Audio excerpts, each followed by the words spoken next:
Part 2 मध्ये आता जे गुड्स इम्पोर्ट होतात, आता इम्पोर्ट ज्यावेळेस होतात त्यावेळेस इथे इम्पोर्टची काही व्याख्या आहे का आपल्याला हे बघायला लागतं. ज्यावेळेस इम्पोर्टचा उल्लेख येतो वेगळ्या देशामधना भारतामध्ये ज्यावेळेस गुड्स येतील त्यावेळेस त्याला इम्पोर्ट म्हणायचं साधारणतः आपल्याला हे माहिती आहे. मग इथे बघा IGST ॲक्टमध्ये सेक्शन 2 मध्ये इथे क्लॉज 10 मध्ये दिलेलं आहे import of goods with its grammatical variations and cognate expressions means bringing goods into India from a place outside India. आता याचा आपल्यासाठी जो अर्थ आहे हे जे विथ इट्स ग्रामॅटिकल व्हेरिएशन्स आणि कॉग्नेट एक्सप्रेशन्स, तर ही एक लीगल टर्म आहे आणि ह्याचा या वाक्यांशाचा अर्थ असा होतो की ज्यावेळेस तुम्ही इम्पोर्ट शब्द बघाल त्यामुळेच ग्रामॅटिकली व्हेरिएशन्स किंवा कॉग्नेट एक्सप्रेशन्समध्ये जर का इम्पोर्टला समानार्थी किंवा थोडंफार त्याच्या आसपास शब्द आले म्हणजे इम्पोर्टिंग, इम्पोर्टेड, इम्पोर्टर असं सगळं जर शब्द आले तर ते समजून घेण्याकरता इथे अशा सर्व संबंधित शब्दांना त्याच व्याख्येचे आधारे समजून घ्यावे. त्यामुळे प्रत्येक संबंधित शब्दाची वेगळी व्याख्या देण्याची गरज नाही, कायद्याचा अर्थ अधिक स्पष्ट होतो. मग इथे म्हणून दिलेलं आहे फक्त विथ इट्स ग्रामॅटिकल म्हणजे हे इम्पोर्ट ऑफ गुड्स म्हटलंय, मग इम्पोर्टिंग, इम्पोर्टेड, इम्पोर्टर हे सगळं एकच आहे. त्याच्याच अर्थाने काय होतं की goods bringing goods into India from a place outside India म्हणजे भारताबाहेरच्या भारत म्हणून जी भारताची जी काही सीमारेषा आहे त्याच्या बाहेर नेऊन गुड्स जर भारतामध्ये आले तर त्याला आपण इम्पोर्ट ऑफ गुड्स म्हणू. मग त्यामध्ये इम्पोर्टेड, इम्पोर्टिंग हे सगळं आलं कुठेही वापरलं गेलं तर त्याचा अर्थ तोच आहे जो इम्पोर्टचा आहे. इम्पोर्ट ऑफ गुड्स भारताबाहेरून भारतामध्ये गुड्स येतात. आता हे झालं एक मुख्य अर्थ. आता इथे तरतूद काय म्हणते बघा, इथे प्रोव्हिजन काय आहे, supply of goods imported into the territory of India till they cross the custom frontiers of India shall be treated as a supply of goods in the course of interstate trade or commerce. म्हणजे इथे custom frontier of इंडियाचा पण अर्थ आहे. इथे custom जो area असतो म्हणजे जे गुड्स भारताबाहेर जातात भारतामध्ये येतात तर त्याच्यावरती जी काय ड्युटी आहे, जो काय त्याच्यावरती कर आहे तो जमा करण्याकरता सरकार काय करतं, तिथे कस्टमचं एक ऑफिस बनवतं आणि त्या कस्टमच्या ऑफिसमध्ये जे लोक असतात ते नियंत्रण ठेवतात की कुठला माल भारताबाहेर चाललेला आहे कायदेशीररित्या. मग इथे जो विभाग असतो या कामासाठी सीमाशुल्क कायदा त्यांना लागू होतो त्यानुसार ते काम करतात.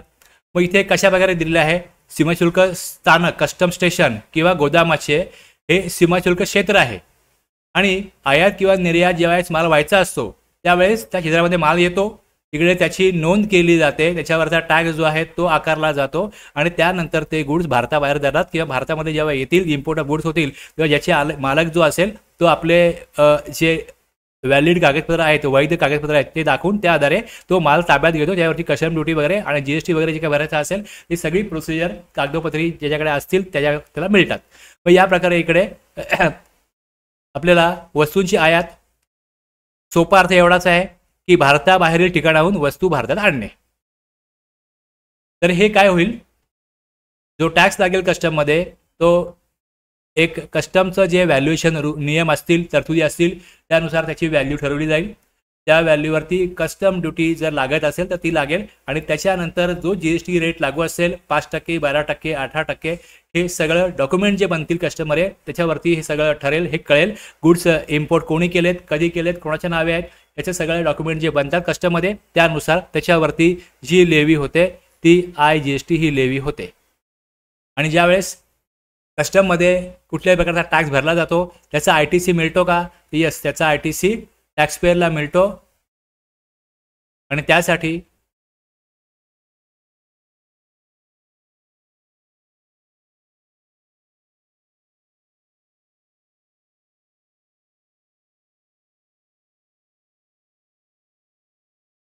जर टॅक्स भरला गेला कस्टममध्ये भरला जात असेल तर त्याची जी एंट्री आहे इथे GSTR 2A आहे तो काढला. इथे बघा पार्ट A आहे, इथे पार्ट B आहे, पार्ट C आहे, पार्ट D आहे. इथे बघा import of goods from overseas on bill of entry आणि दुसरा इथे import of goods from special economic zone unit किंवा developers on bill of entry दिलेलं आहे. इथे बिल ऑफ एंट्री हे दिलेलं आहे. या बिल ऑफ एंट्री डॉक्युमेंट असतं आणि ह्याच्या इथे मग ती एंट्री येते. मग इथे आपल्याला कळेल की किती रुपयाचा माल परचेस केला आहे, किती रुपयाचा माल परचेस केल्यावरती किती IGST भरला आहे आणि त्याचं क्रेडिट जे आहे ते अवेलेबल आहे का ते इथे कळणार. म्हणजे यासाठी इथे पार्ट ए बनवला आहे, पार्ट बी बनवला आहे. नॉर्मली पार्ट ए हे सगळ्यांसाठी जनरल, पार्ट बी मध्ये ISD क्रेडिट, पार्ट सी मध्ये TDS जर का कट केला असेल ही प्रोव्हिजन काय सेक्शन 51-52 जेव्हा बघू तेव्हा तुम्हाला परत हे मी काढून दाखवेन. आणि त्यानंतर इथे काय इथं इम्पोर्ट ऑफ गुड्स हे पार्ट डी मध्ये आहे. मग इथे तो ITC काय होईल रिफ्लेक्ट होईल, जो कस्टममध्ये कुठे काही परचेस केलं आहे कस्टममध्ये जमा झालं आहे ते इथे रिफ्लेक्ट होईल. यानुसार त्याच्यावरती काय लागतो IGST लागतो. भारतामध्ये आयात होताना त्यावरती ते नेहमी इंटरस्टेट सप्लाय मानलं जातं. ते इम्पोर्ट ट्रान्झॅक्शन जे आहे हे इंटरस्टेट ट्रान्झॅक्शन आहे. इम्पोर्टमध्ये एक बाजू आउटसाईड इंडिया असते आणि दुसरी बाजू भारतामध्ये असते, म्हणून तो व्यवहार आपोआप इंटरस्टेट मानला जातो. आणि कस्टम फ्रंटियर ऑफ इंडिया म्हणजे ज्या बिंदूपर्यंत कस्टम ऑथॉरिटीचं नियंत्रण असतं, उदाहरणार्थ मग तिथे समुद्र असेल, तिथे बंदर असेल, विमानतळ किंवा जमीन सीमारेषेवरची सीमारेषेवरची तपासणी हे जे आहे इथे काय आहे कस्टम फ्रंटियर्स ऑफ इंडिया, इथे कस्टम ऑथॉरिटीचं नियंत्रण असतं. तसं GST हे एक अथॉरिटी आहे, तशी ही कस्टमची अथॉरिटी आहे जिकडे कस्टम ड्युटी म्हणजे जे गुड्स भारताबाहेर जातील आणि जे भारतामध्ये येतील त्यांच्यावर नियंत्रण ठेवण्यासाठी काय आहे ही कस्टम ऑथॉरिटी आहे. आणि मग त्यांच्याकडे काय नियंत्रण असतं त्या बंदर, विमानतळ किंवा जमिनीवरती असेल तर तिकडच्या भागामध्ये ते हे सगळं चेकिंग करतात आणि त्यानुसार योग्य ती तिथे एंट्री करून त्यांच्यावरती जो टॅक्स आकारणी केली जाते ते तो हक्क त्यांच्याकडे असतो आणि त्या कस्टमच्या कायद्यानुसार हे सगळं काम चालतं. उदाहरण बघा, आता इकडे सप्लायर चीन आहे आणि इम्पोर्टर महाराष्ट्रामध्ये आहे. आता गुड्स मुंबई पोर्टवर अनलोड झाले. आता तिथे जेव्हा ते येतील ते कस्टमच्या कंट्रोल खाली पहिले पाहिले जातील, कस्टमच्या कंट्रोलमध्ये येतील आणि मग त्यानुसार पुढची प्रोसिजर करून मग जी काय कायदेशीर प्रोसिजर ती करून मग जो त्याचा मालक असेल तो ते त्याच्या प्रिमायसेसमध्ये घेऊन जाईल. त्याचं गोडाऊन आहे, वेअर हाऊस आहे, दुकान आहे, तिकडे तो घेऊन जाईल. हा जो पुरवठा आहे जो चीनमधनं महाराष्ट्रामध्ये झाला आहे, मुंबई पोर्टला माल आला आहे, हा काय होईल इम्पोर्ट ऑफ गुड्स होईल आणि हा इंटरस्टेट सप्लाय असेल त्याच्यावरती IGST लेवी होईल. अशा प्रकारे हे दोन सेक्शन आपण बघितले. अशाच प्रकारे काय म्हणजे एक भारतामधूनच भारतामध्येच होतो हे 7(1) मध्ये आहे, एक राज्य दुसरं राज्य, आणि इंटरनॅशनल म्हणजे बाहेरून भारतामध्ये आलं. या दोन्हीवरती काय लागतो IGST. सेम स्टेटमध्ये सप्लाय, दोन वेगवेगळ्या स्टेटमध्ये सप्लाय, UT मध्ये सप्लाय, अशा प्रकारे एक स्टेट एक UT हे आपण ऑप्शन बघितले 7(1) आणि 7(2) मध्ये इम्पोर्ट ऑफ गुड्स आता आपण पाहिलेलं आहे.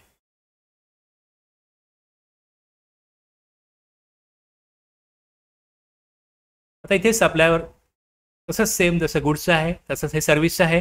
इथे फक्त इथे काय दोन वेगळ्या राज्यांमध्ये इथे सेवा दिल्या गेल्या, दोन वेगळ्या राज्यांमध्ये, दोन युनियन टेरिटरीमध्ये, एक स्टेट आहे किंवा एक युनियन टेरिटरी आहे. याच्यामध्ये काय झालं एक लोकेशन ऑफ सप्लायर एका ठिकाणी आहे आणि प्लेस ऑफ सप्लाय हा दुसऱ्या ठिकाणी आहे. मग ही दोन ठिकाणं बघितली जातील. मग ती सेम राज्यांना असू शकतात, सेम युनियन टेरिटरीमध्ये असू शकतात, किंवा मग LOS किंवा POS एका राज्यामध्ये असेल आणि दुसऱ्या राज्यामध्ये वेगळं स्थान असेल. LOSचं स्थान आणि POSचं स्थान हे दोन वेगळ्या राज्यांमध्ये, दोन वेगळ्या युनियन टेरिटरीमध्ये किंवा एका युनियन टेरिटरीमध्ये आणि एका राज्यामध्ये असू शकतं. ह्या वेळेला काय होतं इंटरस्टेट सप्लाय आणि त्यावरती IGST लेवी होईल. जे गुड्सला बोललोय तेच सगळं या इथे सर्व्हिसेससाठी पण ॲप्लिकेबल आहे. तसंच LOS लोकेशन ऑफ सप्लायर आणि प्लेस ऑफ सप्लायला शॉर्टमध्ये POS म्हणतात. आता इथे जसं आपण गुड्ससाठी सेक्शन 10 वेगळं बघितलं तसं इकडे सेक्शन 12 मध्ये टोटल त्यामध्ये 14 सबसेक्शन आहेत आणि तिथे 3 ते 14 मध्ये ही 12 जी सबसेक्शन आहेत याच्यामध्ये वेगळ्या प्रकारची ट्रान्झॅक्शन दिलीत. तिकडे डिफॉल्ट रूल हा लागू करण्यापूर्वी, हा जो दिलेला नियम हा लागू करण्यापूर्वी आपलं ट्रान्झॅक्शन आपण जे काय काम करत असू, व्यापारी असल्यास तो त्याचं काम करेल, ऑफिसर असला GSTचा तो ते ज्यावेळेस ती केस रेफर करेल, ऑडिट करायचे त्यावेळेस ते बघेल. जो कोण व्यक्ती ते अभ्यासत असेल ट्रान्झॅक्शन त्यावेळेस ते पहिले हे बघितलं पाहिजे की सेक्शन 12 मधलं ट्रान्झॅक्शन ते आहे का. जर नाही आहे तरच हा डिफॉल्ट रूल लागेल, अदरवाईज मग हा नियम लावायला गेलो तर आपल्याकडनं चूक होऊ शकते.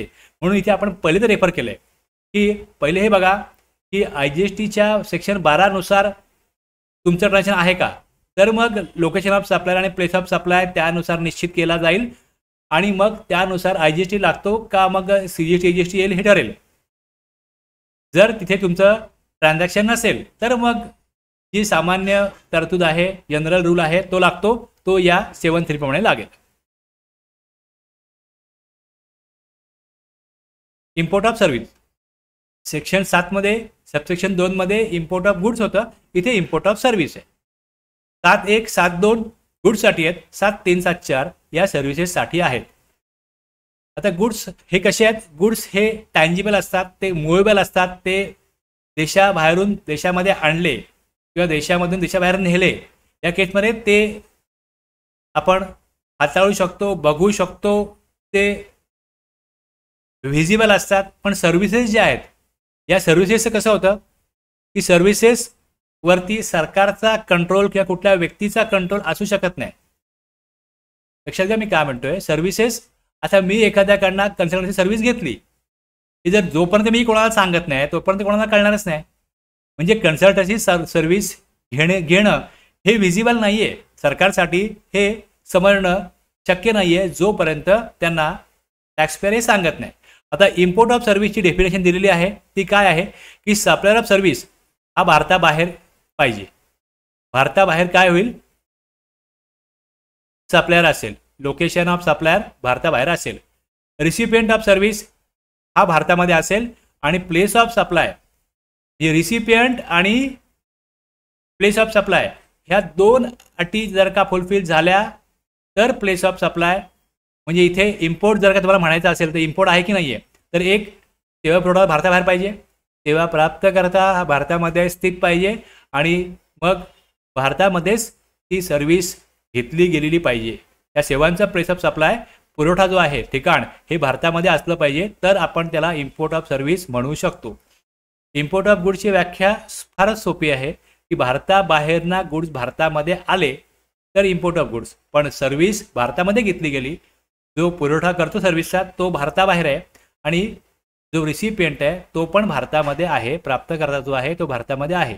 प्राप्तकर्ता भारतामध्ये असणं आणि प्लेस ऑफ सप्लाय पण भारतामध्ये असणं, या दोन्ही कंडिशन फुलफिल झाल्या पाहिजे. फक्त सप्लायर भारताबाहेर आहे एवढं पुरेसं नाही, तर आणखीन 2 कंडिशन या आहेत की रिसिपियंट भारतामधला आहे आणि प्लेस ऑफ सप्लाय पण भारतामध्ये आहे. Location of supplier outside India, recipient India आणि प्लेस ऑफ सप्लाय इंडिया, या तिन्ही स्थिती पूर्ण झाल्यास ते इम्पोर्ट ऑफ सर्व्हिस असेल.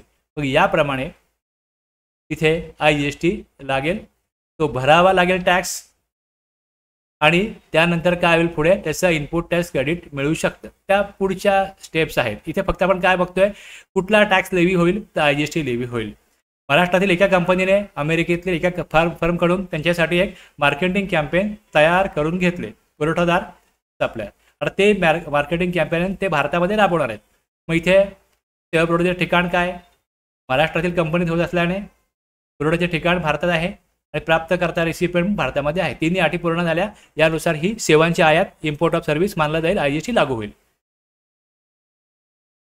इथपर्यंत तुम्हाला क्लिअर असेल तर मी समजतो. कोणाला काय डाऊट असेल ते विचारू शकता.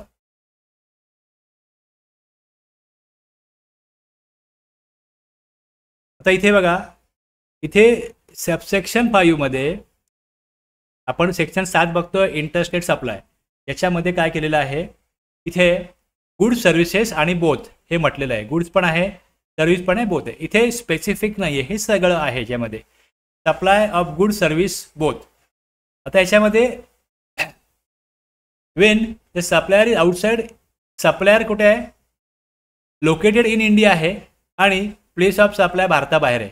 म्हणजे हे तुम्हाला काय दिसतंय, हे एक्सपोर्ट आहे.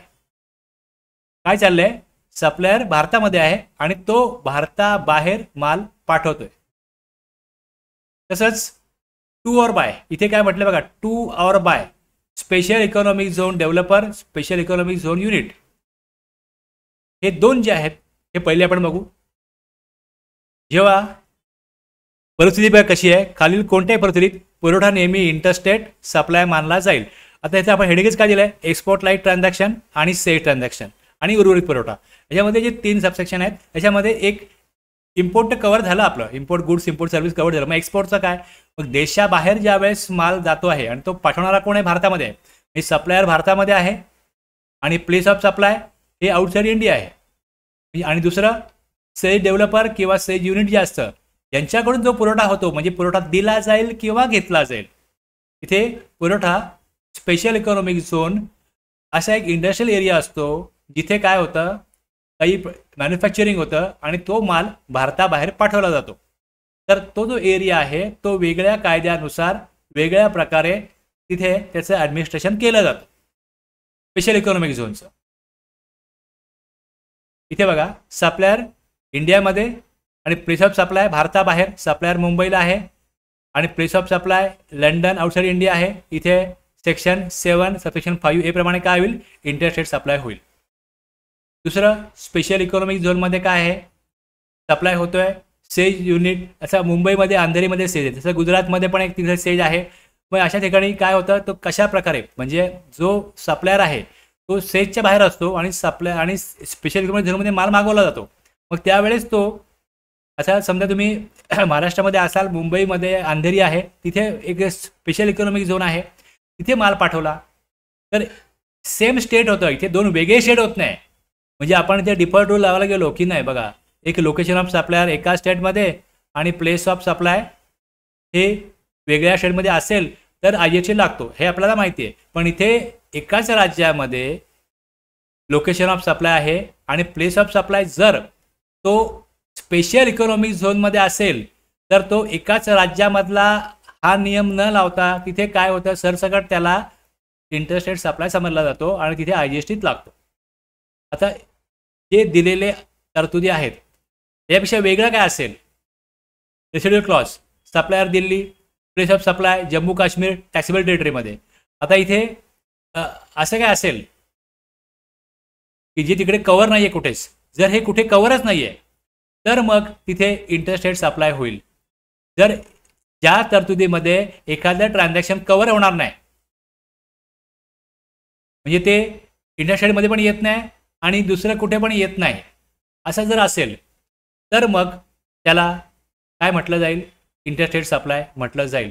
हे जम्मू काश्मीर जे आहे हे 8 जुलै 2017 पासून तिकडे GST कायदा लागू झाला 8 जुलै 2017 पासून. म्हणजे असं कुठलं ट्रान्झॅक्शन जे असेल जिथे काय होईल आपला सेक्शन 7(1) मधला तरतुदी सेक्शन 8 मधला तरतुदी 9 मधला हे लागू होत नाही कुठेच. मग तिथे डिफॉल्ट रूल हा दिला आहे म्हणजे एक पर्याय की जे पर्याय त्याच्यामध्ये जर तुमचं ट्रान्झॅक्शन बसत नसेल तर मग ते इंटरस्टेट समजा आणि मग त्याच्यावरती IGSTची लेवी होईल. 7(5) हे विशेष नियम आहेत जे काही विशिष्ट परिस्थितीत सप्लाय नेहमी इंटरस्टेट म्हणून डिक्लेअर करतात आणि export like special economic zone आणि मग रेसिड्युअल सप्लाय. अशा प्रकारे इथे आपला सेक्शन 7 जो आहे हा संपत आहे.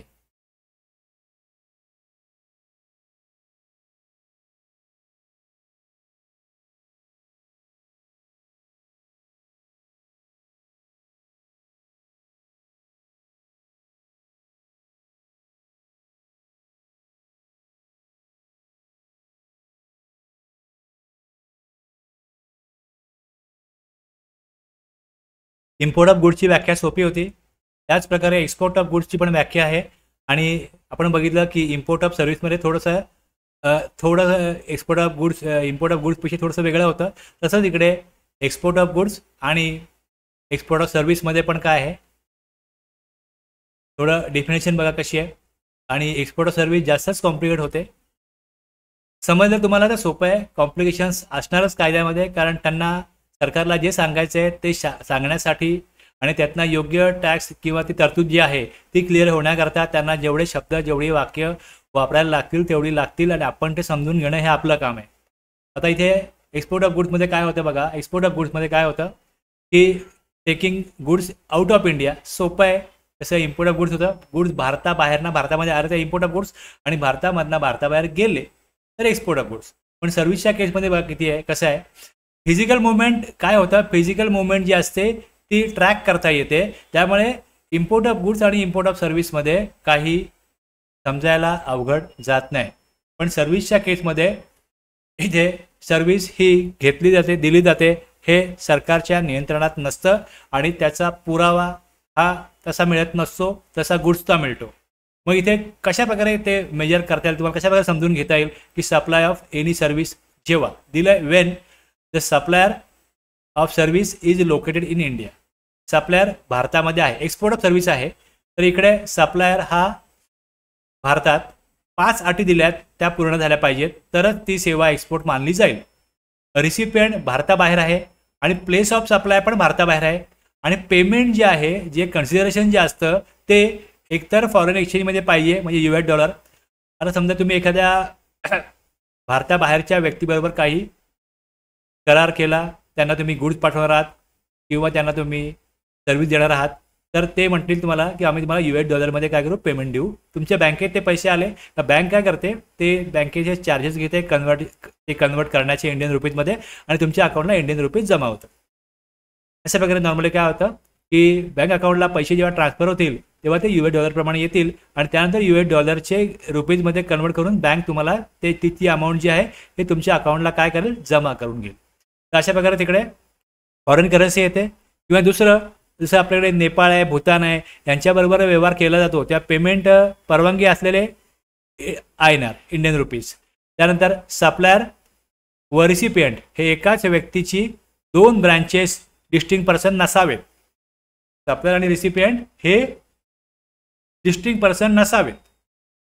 थोडक्यात एक्सपोर्ट ऑफ सर्व्हिस एक पहिली condition, location of supplier India, recipient outside India, place of supply भारताबाहेर आणि इथे जे करन्सी जी आहे ती इंडियन नसावी आणि इंडियन किंवा असू शकते ज्या देशांकरता परमिशन आहे इंडियन रुपीजमध्ये घेण्याची, तर त्याप्रमाणे ती येईल. आणि नो डिस्टिंक्ट पर्सन लिंक, या 5 अटी पूर्ण झाल्या तर इथे एक्सपोर्ट ऑफ सर्व्हिस हे ठरतं. आणि वरती आपण आता सेज बघितलं किंवा सेज डेव्हलपर, त्याची थोडी माहिती खाली दिलेली आहे. सेज युनिट काय असतं, एखादी व्यक्ती, कंपनी, पार्टनरशिप जी स्पेशल इकॉनॉमिक झोनमध्ये वस्तू किंवा सेवा उत्पादन, सेवा पुरवठा व्यापारासाठी आपले युनिट स्थापन करते. म्हणजे सेजमध्ये फॅक्टरी, ऑफिस, सर्व्हिस सेंटर उभारणारा व्यापारी, म्हणजे जसा एक इंडस्ट्रियल एरिया असतो तिथे काय करतं, वेगळ्या कायद्यानुसार म्हणजे स्पेशल इकॉनॉमिक झोन ॲक्टनुसार काय होतं, तिथे सगळं काम होतं. जो कंट्रोल आहे सरकारचा तो त्या कायद्यानुसार असतो आणि त्याच्यानुसार काय होतं, तिकडे जे लोक काम करतात त्यांची फॅक्टरी असेल, ऑफिस असेल, सर्व्हिस सेंटर असेल, त्यांना मग तिथे सेज युनिट म्हटलं जातं. आणि ह्याचं जे जो कोण हे बांधतो, बनवतो, विकसित करतो, बिल्डर किंवा डेव्हलपर जे असतील, ते जे हे फॅक्टरीज बनवतात, तिथला जो एरिया डेव्हलप करतात, त्यांना सेज डेव्हलपर म्हणतात. इन्फ्रास्ट्रक्चर बांधते, सुविधांची उभारणी करते आणि व्यवस्थापन करते, त्याचं ॲडमिनिस्ट्रेशन, उभारणं आणि ॲडमिनिस्ट्रेशन. सेजमधील रस्ते, वीज, पाणी, ऑफिस स्पेस, IT पार्क उभारणारा व ते मेंटेन करणारा जो आहे तो सेज डेव्हलपर. आणि तिकडे जे लोक, जे व्यापारी, ज्या कंपन्या, जे कोण आपलं ऑफिस चालवतात, फॅक्टरी, ऑफिस किंवा सर्व्हिस सेंटर, ते सेज युनिट. एक सेज युनिट आहे, दुसरा सेज डेव्हलपर आहे. आता पुणे जवळ बघा एक हिंजवडी आहे, IT पार्कमधील स्पेशल इकॉनॉमिक झोन. मग तिकडे इन्फोसिसचं ऑफिस असेल, विप्रो, TCS यांनी आपापले तिथे IT सेंटर्स उभारले, सेज युनिट. पण सेजचं जे लेआउट आहे, इन्फ्रास्ट्रक्चर आहे, फॅसिलिटीज आहे, ज्यांना कोणाला विकसित करण्याचा अधिकार सरकारकडून मिळाला असेल, कॉन्ट्रॅक्ट मिळाला असेल, ते काय होतं, म्हणजे MIDC, प्रायव्हेट डेव्हलपर, ते आहेत सेज डेव्हलपर. छोट्या छोट्या गोष्टी आहेत त्या पण मी याच्यामध्ये कव्हर करण्याचा प्रयत्न केला आहे, जेणेकरून तुम्हाला कुठल्याही शब्दामुळे ती तरतूद क्लिअर होत नाही असं होऊ नये. त्यामुळे मी वेळ देऊन आवर्जून अशा गोष्टी त्यामध्ये आता घेण्याचा प्रयत्न करतोय.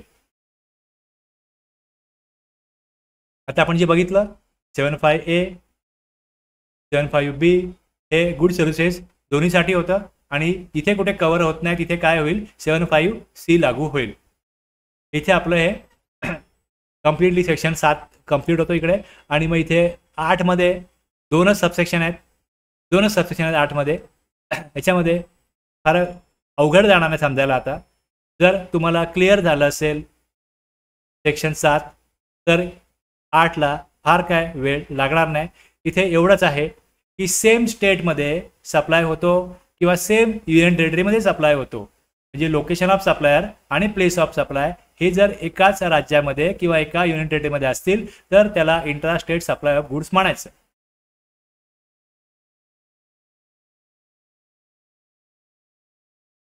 पण याच्यामध्ये कव्हर काय होत नाही की तुम्हाला जे सांगितलं मगाशी, तसं हिंजवडी पुणेमध्ये आपण बघितलं जातात ते की तिकडे काय आहे, सेज आहे.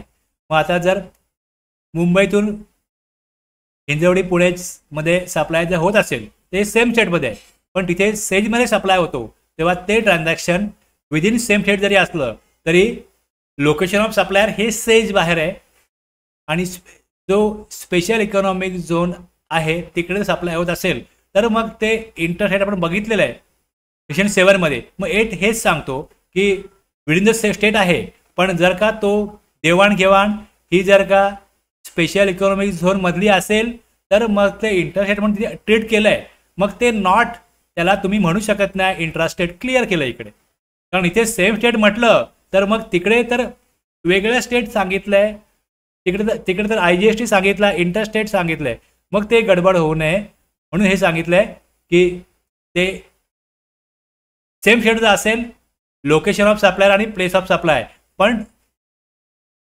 LOS किंवा POS जर सेजमध्ये असेल, सेम स्टेट जरी असेल, इंटरस्टेट आहे त्यामुळे ते ह्यातनं वगळलंय हे सांगितलं इकडे, हे वगळलंय.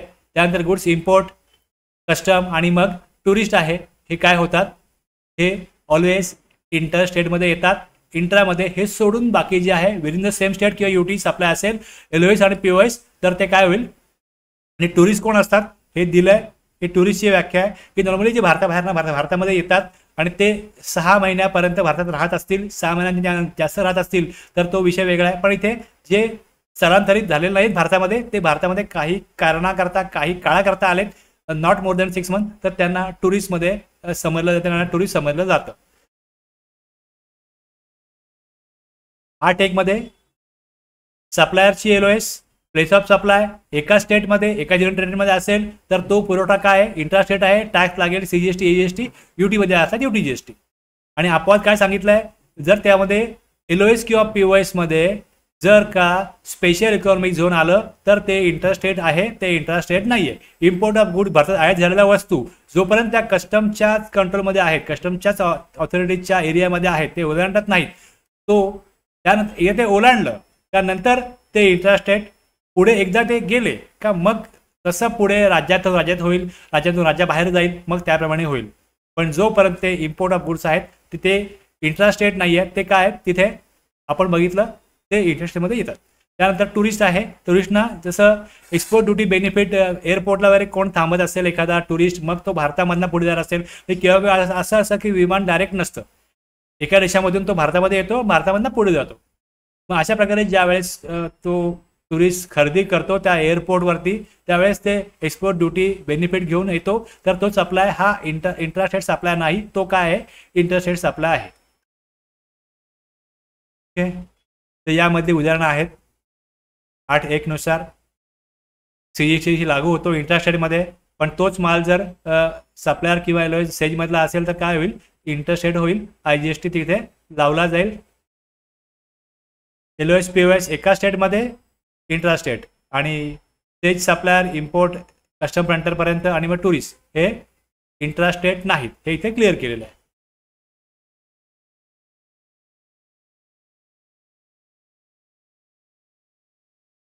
तर हे सर्व्हिससाठी आहे. ओके, हे जे वरती होतं इथे परत हेच सुरुवात आहे की सेक्शन 10 पहिले बघा तुम्ही, आणि मग इथे गुडसाठी काय हे दिलंय सेम इथे तसंच आहे.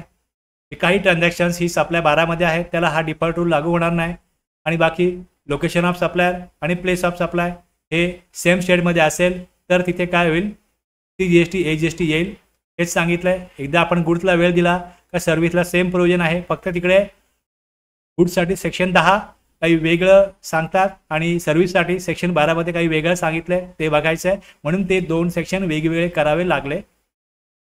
इंटरस्टेट सप्लाय सेम स्टेटमध्ये CGST AGST किंवा UT असेल UT GST लागतो. अपवाद काय म्हटलंय, सेज किंवा सेज कडून घेतला दिला गेलेला सर्व्हिसेस सप्लाय हा नेहमी काय असेल, इंटरस्टेट असेल. आता याच्यामध्ये आणखीन खाली 2 एक्सप्लेनेशन आहेत, याच्यामध्ये खाली 2 एक्सप्लेनेशन आहेत. ती एक्सप्लेनेशन जर तुम्ही इकडे काय कराल, याल इकडे IGST ऍक्ट काढाल तर त्यामध्ये खाली ऍक्टमध्ये तुम्हाला काय दिसेल,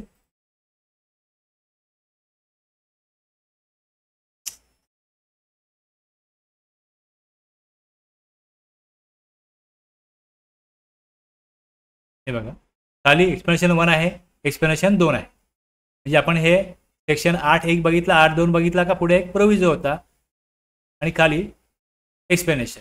ते एक्सप्लेनेशन जे आहे ते आपण आता डिस्कस करतो आहे.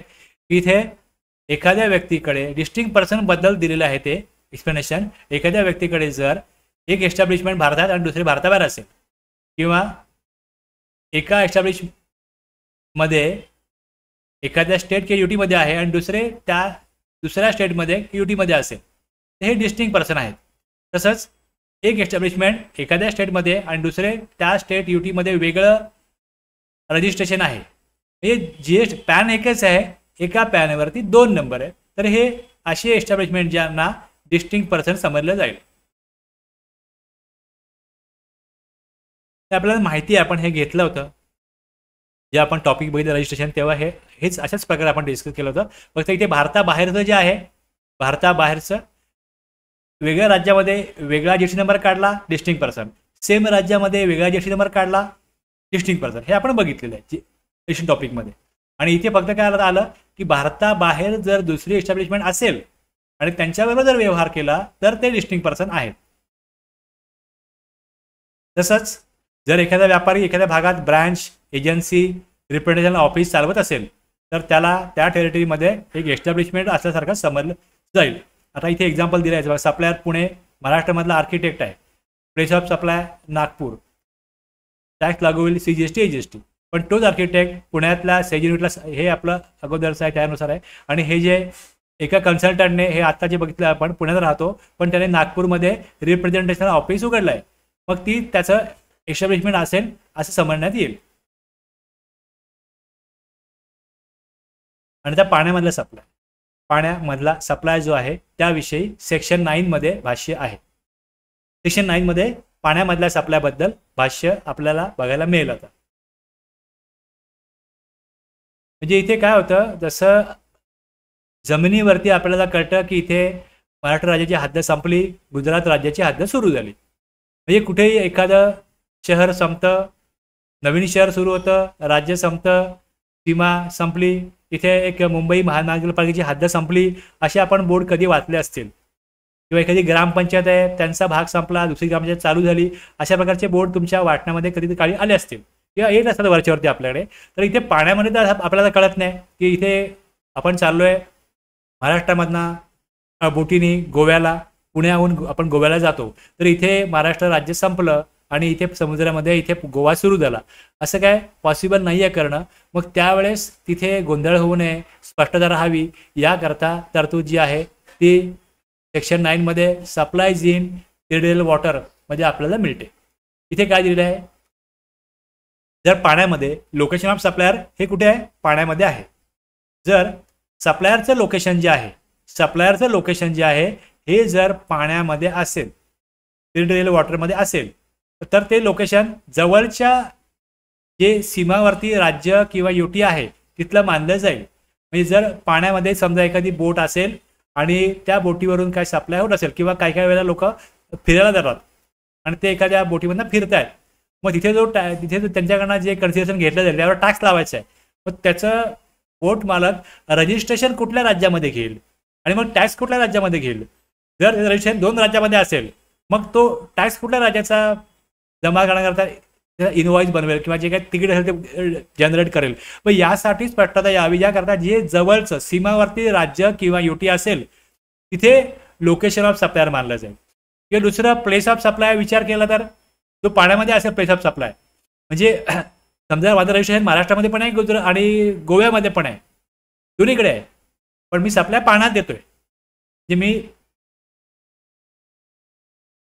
मी सप्लाय गोव्यामधनं पण करतो आणि महाराष्ट्रामधनं पण करतो, मी दोन्हीकडे घेतलं रजिस्ट्रेशन. पण प्लेस ऑफ सप्लाय जर पाण्यामध्ये असेल तर काय लोक असं रिपेअरिंगचं वगैरे काम करतात, ज्या बोटी वगैरे येतात त्यांचा मेंटेनन्सचं काम जे आहे ते काही लोक करतात. मग त्यांना ज्यावेळेस ते काम करायचं असतं त्यावेळेस त्यांचं म्हणजे हा काही लोकांचा लाखोचा टर्नओव्हर आहे की वेगवेगळ्या बोटी बंदरामध्ये येतात, त्यांचा मेंटेनन्स करणं, त्यांना आवश्यक ते सामान पुरवणं असं काम करणारे लोक आहेत. आणि मोठ्या बोटी ज्या आहेत त्या किनाऱ्यापर्यंत येत नाहीत, खोल पाण्यामध्येच त्या असतात, त्या किनाऱ्यावरती उथळ पाणी असतं, कमी पाणी असतं, तिकडे येऊ शकत नाहीत. मग त्यावेळेस तो जो सप्लाय आहे तो त्यांना रिपेअरिंग मेंटेनन्स किंवा काही गुड्स हवे असतील तर ते छोट्या बोटीतना सप्लायर काय करतो, त्या मोठ्या बोटीपर्यंत नेऊन पोचवतो. त्यावेळेस तो सप्लाय हा पाण्यामध्ये होत असतो. मग तिथे सप्लायरचं लोकेशन समजा क्लिअर आहे, पण प्लेस ऑफ सप्लाय पाण्यामध्ये आहे. मग यावेळेस जे किनारी राज्य असेल किंवा युटी असेल तेच मानलं जाईल की तिथे सप्लाय झाला. म्हणजे जर टेरिटोरियल वॉटरमध्ये पुरवठा झाल्यास तो पुरवठा जवळच्या स्टेट किंवा युटीमध्ये मानला जाईल. तसंच सप्लायर लोकेशन किंवा POS तिथे मग ट्रान्सफर केलं जातं. हे लक्षात घ्या. या प्रकारे इकडे दिलेलं आहे की जर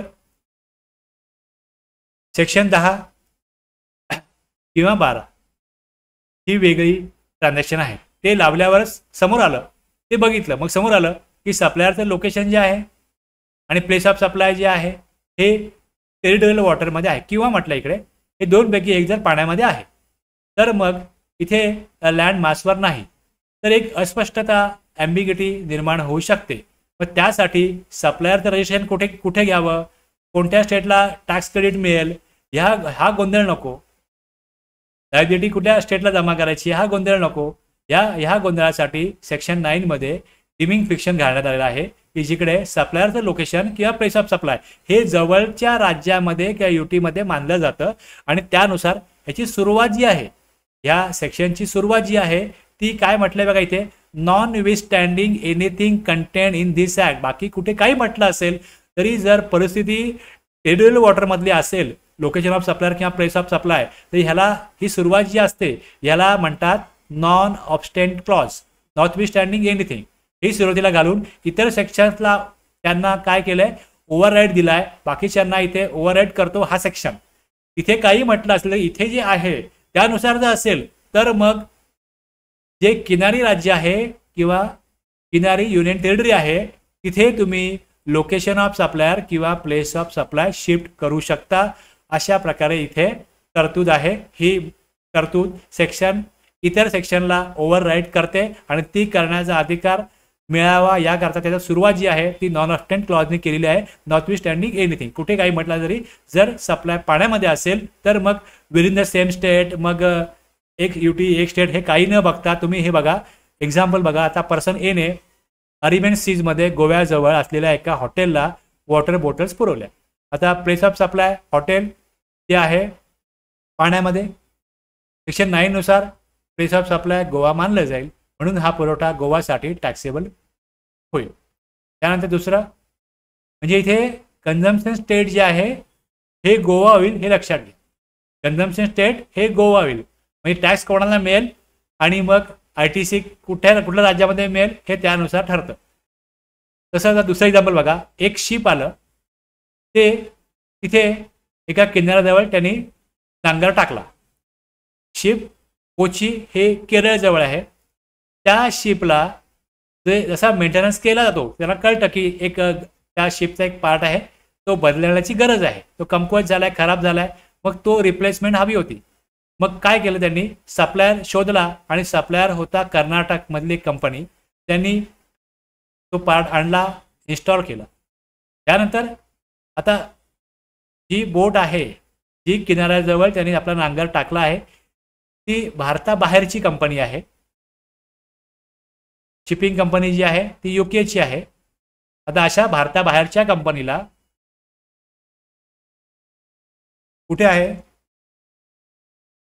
केरळला किनाऱ्याजवळ. म्हणजे इथे प्लेस ऑफ सप्लाय जो आहे हा केरळ आहे. सप्लायर कुठला आहे, supplier location of supplier Karnataka आहे. प्लेस ऑफ सप्लाय कुठे आलं, केरळ. मग हा काय होईल, इंटरस्टेट सप्लाय होईल, IGST लागू होईल. आणि इथे टॅक्स कोणाला मिळेल, केरळला गव्हर्नमेंटला मिळेल. म्हणजे IGST जर लागत असेल तर त्यामध्ये एक केंद्राचा टॅक्स जाईल CGST, आणि IGST मधला जो SGST वाला पार्ट आहे तो केरळला जाईल. कर्नाटक राज्यामधना सप्लायर येतो, कुठे येतो, कोची केरळमध्ये. आणि इथे रिसिपियंट कोण आहे ते नगण्य आहे, ते विचारात घेण्याची गरज नाही. त्यानुसार सेक्शन 9 नुसार लोकेशन ऑफ सप्लायर किनाऱ्याजवळ कुठले आहे, कुठल्या राज्याचे आहे, कोची हे केरळजवळ आहे. सप्लायर येतो कर्नाटकमधनं, तो इनवॉइस बनवेल आणि त्याप्रमाणे इथे इंटरस्टेट सप्लाय असेल, IGST लागू होईल. रिटेल वॉटरमध्ये याच प्रकारे बघायचं आहे. LOS किंवा POS सप्लाय सेक्शन 9 नुसार पहिले फिक्स करायचा. जे जवळचं किनारी राज्य का UT आहे तिथलं प्रमाणे मानलं जाईल आणि त्याचप्रमाणे त्यांचं सुरुवात ती कुठे होते, सप्लाय तुम्ही देताय, रजिस्ट्रेशन कुठे घ्यायचं ते ठरवा, त्यानुसार टॅक्स लायबिलिटी काढा आणि त्यानुसार मग स्टेट वाईज आपण. याचा उद्देश एवढाच आहे की प्रत्येक राज्याचा जो रेव्हेन्यू आहे तो प्रॉपरली त्या राज्याला मिळावा, त्यांचं जे इन्कम ज्या राज्याचं आहे त्या राज्यामध्ये मिळावं, दोन राज्यांमध्ये काही डिस्प्यूट होऊ नये यानुसार स्पष्टता येण्यासाठी अशा प्रकारची तरतूद जी आहे ती इथे केलेली आपल्याला दिसते. 7172 प्रमाणे काय आपण बघितलं तर ते इथे चार्टमध्ये दिलंय. त्यानंतर दोन वेगळे राज्य, वेगळ्या UT, देशाबाहेरनं भारतामध्ये माल आला, तसंच सर्व्हिस दोन वेगळ्या राज्यांमध्ये, दोन वेगळ्या UT मध्ये, एक राज्य एक UT आणि इम्पोर्ट ऑफ सर्व्हिस. त्यानंतर एक्सपोर्ट, सेजमधला माल दिला घेतला, सर्व्हिस दिली घेतली आणि मग कुठेही काही कव्हर नाही आहे तर ते असं बघितलं आपण. हे मग 8.1 मध्ये same state same union territory, पण त्यातनं काय वगळा, सेज वगळा, कस्टममध्ये आलेला माल आणि टुरिस्ट वगळा हे दिले. 8.2 मध्ये सर्व्हिस, जसं वरती गुड्समध्ये 8.1 ला इथे सर्व्हिससाठी आहे आणि खाली डिस्टिंग पर्सन करता आपण एक्सप्लेनेशन बघितलं की कोणाला म्हणायचं डिस्टिंग पर्सन. आणखीन सेक्शन 9 आता आपण बघितलं. बस हे आपण 3 सेक्शन बघितले जे आपल्याला स्पष्टता आणतात की इंट्रास्टेट सप्लाय कधी आणि इंटरस्टेट सप्लाय कधी. याविषयी थोडंफार मी अगोदर घेतलं होतं मागच्या क्लासला आणि आता मी काय केलं, सरसकट जास्त स्ट्रेच न करता मी हे घेतलेलं आहे फास्टमध्ये, म्हणजे बऱ्यापैकी स्लो आणि फास्टचा मध्य गाठलेला आहे की जेणेकरून कमी वेळामध्ये व्यवस्थित सगळ्या तरतुदी क्लिअर होतील.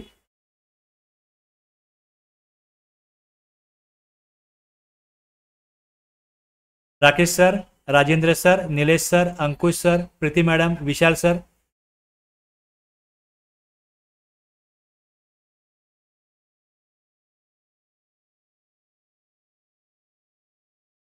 पुढचं मी घेऊ.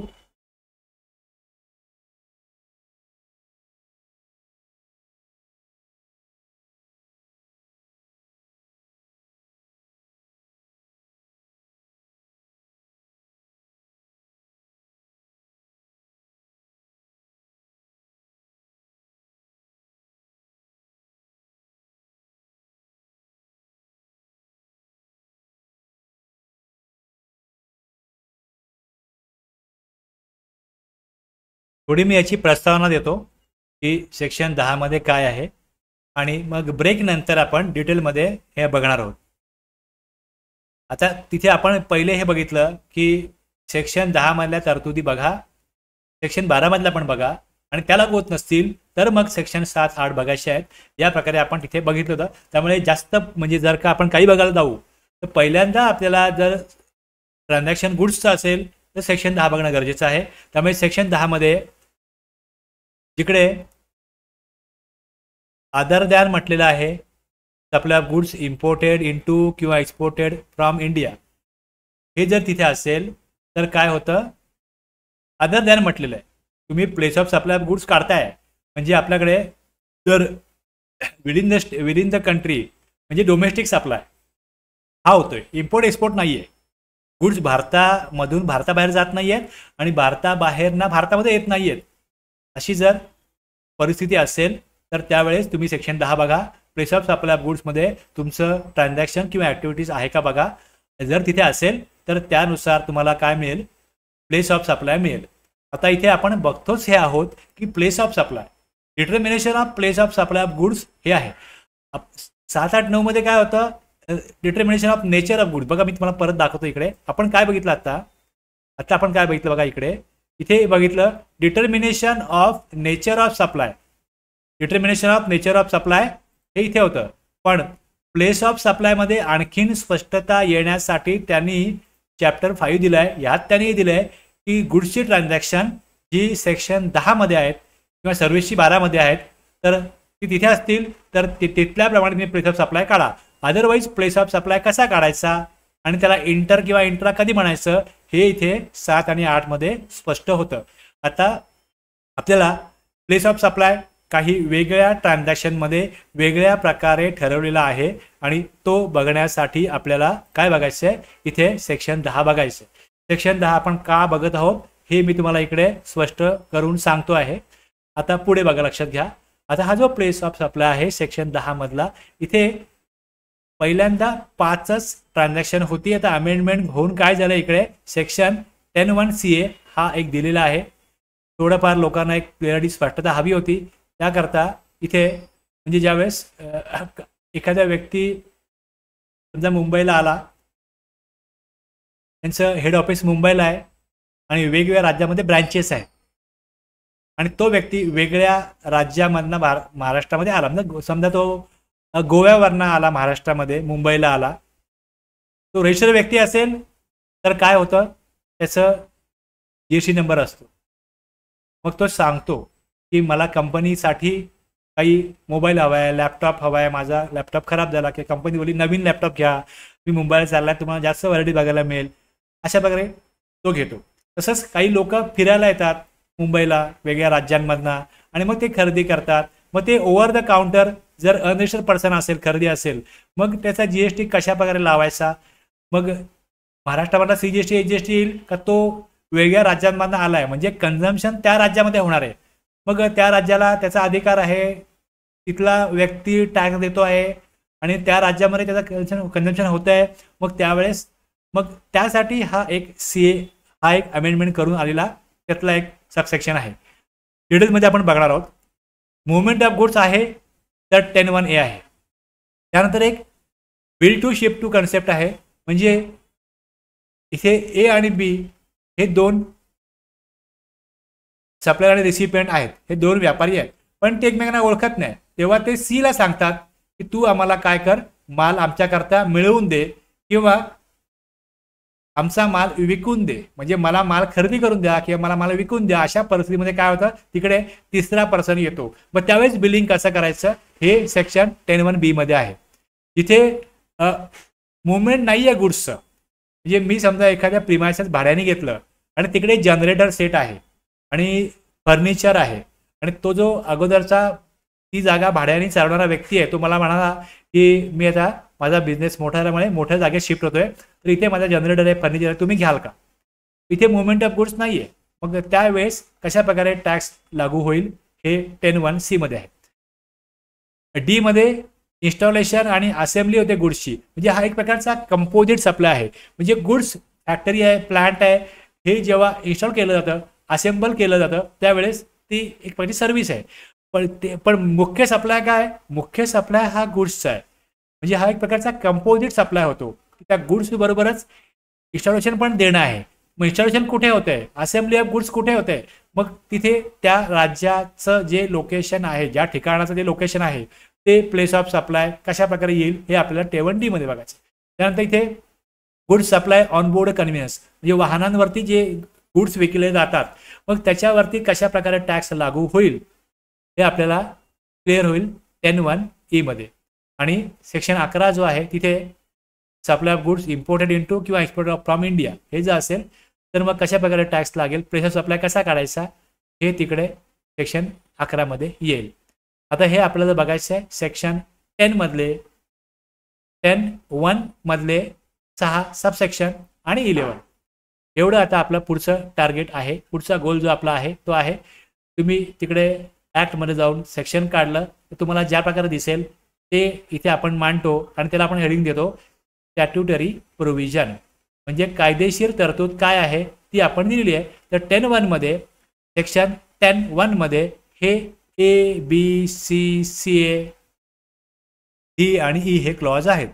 प्लस त्याने इथे सबसेक्शन 2 दिला आहे की जर हे डिटरमाइन करत असताना काही नियम बनवायची गरज पडली, करता येत नसेल डिटरमाइन, म्हणजे तुमचं ट्रान्झॅक्शन त्या A, B, C, CA, D, E मधला आहे आणि जर त्या मुख्य तरतुदीनुसार जर तुम्हाला डिटरमाइन करता येत नसेल प्लेस ऑफ सप्लाय, तर नियम बनवण्याचा अधिकार सरकारने इथे घेतलाय 10(1)(2) मध्ये.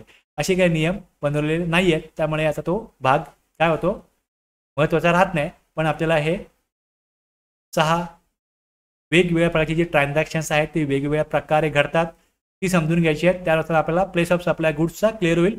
याच प्रकारे सर्व्हिसेसची सेक्शन 12 मध्ये आहेत, ती जास्त लेंगदी आणि तिकडे जास्त गुंतागुंत आहे.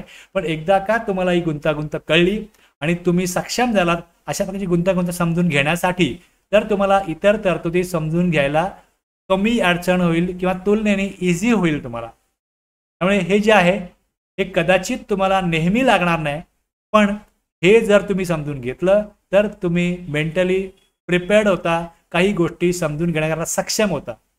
बस त्याच करता हे समजून घेणं गरजेचं आहे. इथे आपण काय करूया, ब्रेक नंतर डिस्क्रिप्टिव्ह म्हणजे डिटेलमध्ये या तरतुदी समजून घ्यायला सुरुवात करूया. आणि इथे आपण ब्रेक घेऊ असं मला वाटतं. एक्झॅक्टली आपला पहिला आवर इथे संपतोय आणि इथे मी ब्रेक तुमच्याकडे मागतोय.